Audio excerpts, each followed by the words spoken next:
Hello and welcome back to your own YouTube channel H for Hindi 1 to 1 जहां हर रोज कुछ नया और कुछ बेहतर सीखने की कोशिश करते हैं जिससे आपकी अंग्रेजी हो पाए और भी बेहतर, आपकी इंग्लिश का गेम हो पाए और भी बेहतर। तो अगर अभी तक आपने चैनल को सब्सक्राइब नहीं किया है तो वेट किसका कर रहे हो, फटाफट से कर लो। ये रहा चैनल का नाम, एच फॉर हिंदी 1 to 1। अब देखिए, आज हम सीधा सीधा सारे स्टेटमेंट्स को ट्रांसलेट नहीं करने वाले हैं। कुछ ट्रांसलेशंस हमारे पास पहले से हैं, उनको चेक करेंगे कि उनमें गड़बड़ क्या है। ये डेली यूज स्टेटमेंट्स ना बड़े ट्रिकी होते हैं। अब कुछ कहने को बचा नहीं, नथिंग लेफ्ट टू से नाउ। सुनने में आपको सही लग रहा होगा, लेकिन जब आप ग्रामर के पैमाने पर इसको रखकर तौलते हो तो फिर गड़बड़ हो जाती है। ये करेक्ट नहीं कंसिडर किया जाएगा। देखिए, जब आप कॉन्वर्सेशन पॉइंट ऑफ व्यू से देखेंगे तो नथिंग लेफ्ट टू से नाउ ये एक इनकम्प्लीट थॉट लगता है। इसके बदले आपको कहना चाहिए देयर इज, नहीं कुछ है तो देयर से आप शुरू करेंगे। ऑब्वियसली सब्जेक्ट तो कुछ और है नहीं, सो देयर इज कुछ नहीं, देयर इज नथिंग बचा, मोर कुछ कहने को, to say there is nothing more to say, और फुल स्टॉप। बस इतना ही कहा काफी है। हर वर्ड का ट्रांसलेशन अगर आप ढूंढने को जाएंगे तो फिर काफी कंफ्यूजिंग हो जाएगा और कई बार आपके सेंटेंसेस भी गड़बड़ हो जाएंगे। There is nothing more to say, there is nothing more to say, मन नहीं लग रहा, माइंड इज नॉट सेटलिंग। ये कैसे इंग्लिश होती है? कोई भी ऐसे नहीं बोलता है।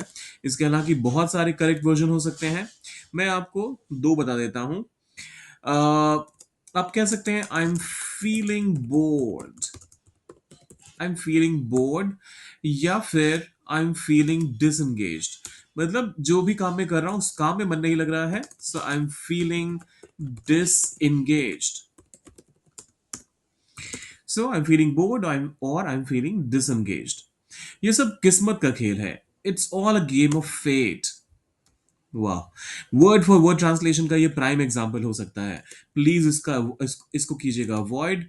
फिलोसॉफिकल टोन में अगर आपको कहना हो, देखिए, वर्ड फॉर वर्ड ट्रांसलेशन के हिसाब से देखेंगे तो सारे ही जो स्टेटमेंट्स हैं उनमें आपको फुल मार्क्स मिलने वाले हैं, लेकिन आपको एक नेटिव स्पीकर की तरह जब आप बोलते हैं तो फिर आप ऐसे लिटरल हिंदी तो उसका ओरिजिन है नहीं जिसकी वजह से कि आप हिंदी से हर एक वर्ड को ट्रांसलेट कर देंगे और काम बन जाएगा। सो ये सब किस्मत का खेल है। It's it's all destiny. ये apostrophe टाइप ही नहीं हो रहा। Okay, it's all destiny.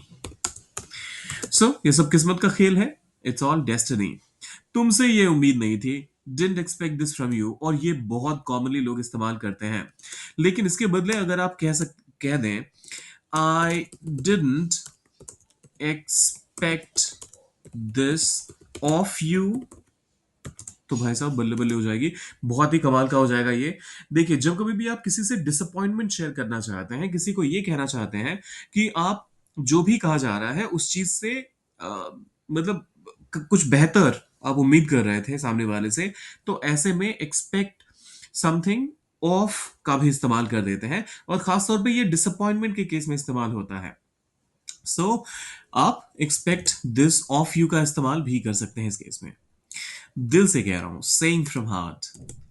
फिर से, सो सेइंग फॉर हार्ट, दिल से कह रहा हूं, मतलब जो भी मैं कह रहा हूं हर शब्द जो है मैं सोच समझ के नहीं, मैं इस तरीके से कह रहा हूं कि उन उन शब्दों का कुछ मतलब है और जो भी मैं कह रहा हूं वो मैं पूरा करूंगा। कुछ यूं कहने की आप बात कर रहे हैं ना।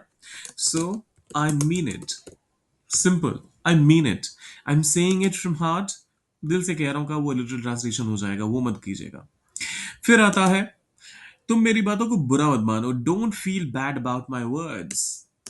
Of course people will feel about bad, will feel bad about your words if your words are this incorrect. आप कह सकते हैं don't take it the wrong way, don't take it the wrong way। मतलब मैं जो कह रहा हूं उसको किसी और सेंस में मत लो, मैं जो कह रहा हूं बस इतना ही मतलब है इसका। बात कुछ हजम नहीं हुई, couldn't digest the matter। कौन ऐसे बात करता है?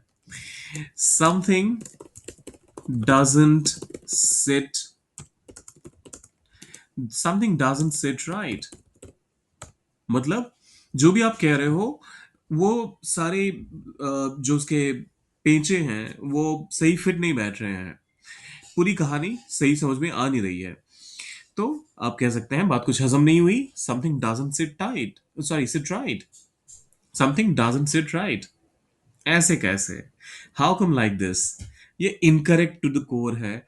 और इसका करेक्ट वर्जन क्या होगा, सोचिए जरा, थोड़ा सा सिंप्लीफाई कीजिए। और ऐसे कैसे को बस इतने पे ही मत सोचिए, हिंदी में भी इसका क्या मतलब है, जब आप किसी को ऐसे कैसे कहते हैं तो इसका क्या मीनिंग निकल कर आता है, वो सोचिए और उसको ट्रांसलेट करने की कोशिश कीजिए। देखते हैं how many of you are able to get this right. जाने से पहले सब्सक्राइब, लाइक और शेयर करके जाइएगा। मिलते हैं जल्दी।